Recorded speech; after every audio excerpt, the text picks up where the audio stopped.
This show has two seasons, and I'm going to do my review of the first season. So here's the synopsis of the show. Darwin, a 30-year-old undercover FBI agent who is also practicing Muslim, finds his way, under an assumed name, to an Islamic extremist named Farik, who recruits him to join a terrorist sleeper cell planning an attack in Los Angeles. Darwin is supervised by Ray, a close friend who worries for Darwin's safety. Now, they have a good cast of this show. We have Michael Ealy, who also played a bad guy in The Following, and he's also been in some Kevin Hart films. He's a good actor. He plays Darwin. You have Melissa Sagemiller. Only reason I recognized her and her name was because she played one of the prosecutors in SVU. She was Jillian Hardwick. And then the rest of them are cast members that I don't know, but they did a good job. Blake Shields played Thomas. You had James LaGrosse. Is it LaGrosse or LaGrosse? It seems like it's LaGrosse, who played Ray. Carlos Gomez, who played SAC Edgar Diaz. Let me see. Omid Abtai, who played Salem, and Henry Labate, who played Aaliyah Korhenik. So here's the breakdown of the first season. Sleeper Cell. It's a gripping and critically acclaimed counter-terrorism drama that explores the complexities of Islamic extremism, domestic terrorism, and the psychological strain of undercover intelligence work. Okay, we have covered the cast and the stars. So here's the overview of season 1. Darwin is recruited by the FBI's counterterrorism division to go undercover and infiltrate a group of Islamic extremists operating within the U.S. Although Darwin is a devout Muslim, he is fiercely loyal to America and does not subscribe to the violent jihadist ideology of the cell he's been sent to monitor. The sleeper cell is led by Farik, a charismatic, intelligent, and highly dangerous man who poses as a moderate and worldly figure, but is secretly orchestrating a major terrorist attack on U.S. soil.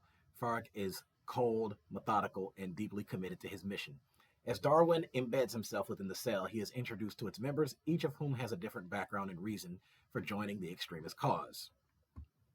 You have, as I covered, Tommy Emerson, who's played by Blake Shields. He's a white American from a Christian background who converted to Islam in prison and became radicalized. Darwin juggles maintaining his undercover identity while also building a real romantic relationship with Gail, Melissa Sagemiller, a nurse who has no idea about his true occupation. As the season progresses, Darwin is pulled deeper into the group's plans and the stakes rise as the cell prepares for a devastating attack involving weapons of mass destruction. So they were planning an attack they planned to blow up a major sports stadium in Los Angeles.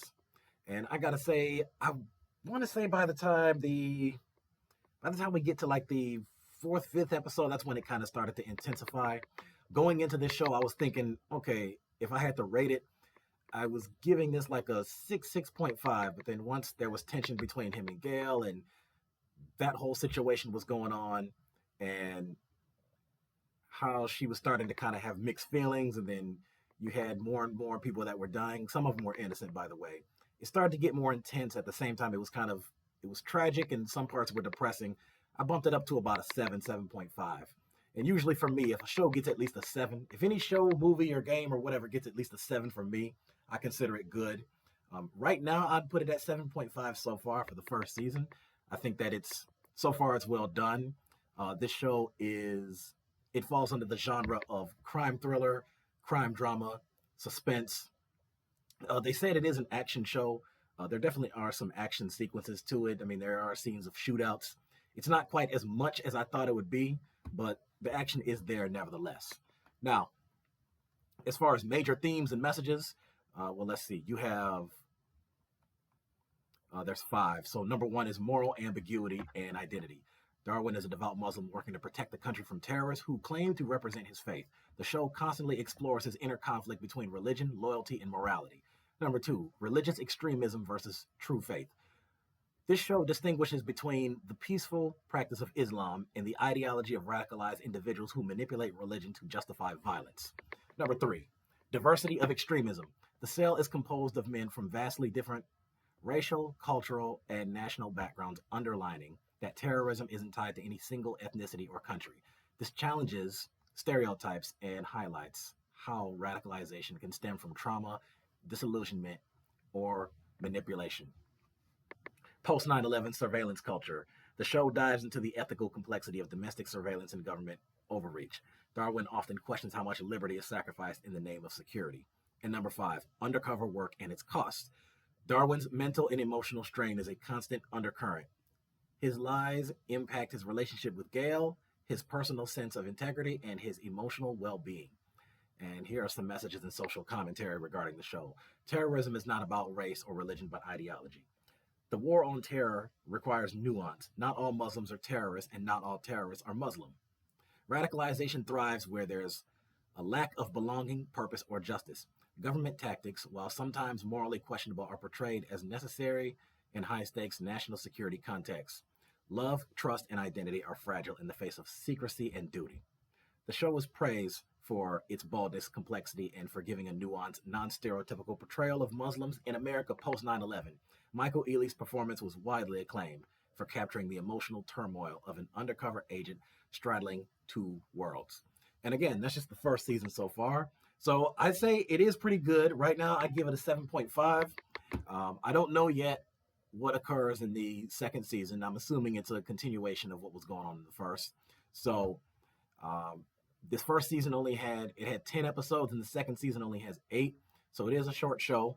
I would say anybody who plans on watching it, if you haven't seen this show, I think it's pretty good for a crime thriller, suspense, drama. It's on Paramount Plus.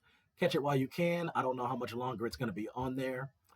Well, let me take that back. To be fair, excuse me, it is a Showtime original, and Showtime is usually tied with Paramount Studios, and that's why they kind of did the deal with Paramount Studios, pay extra, get the Showtime. So I think it's good so far. It is interesting, and I'm getting ready to start the second season. And when I get done with that, I'll give my review of that as well. So help me out here. Give me a subscription if you haven't already. Subscribe to me. If you're watching this on Facebook, the link to my YouTube is in the comment section as well as my About section. Go to my About section for Facebook and YouTube. You'll see all my other links there. Twitter, Blue Sky, Instagram, TikTok, it's all there. Right now I'm at 426 subscribers. I'm trying to reach 500 by the end of the year. So help me out. And if you've seen this show, you give me your take. So comment below, give me all your thoughts, and I'll release my review of the second season pretty soon.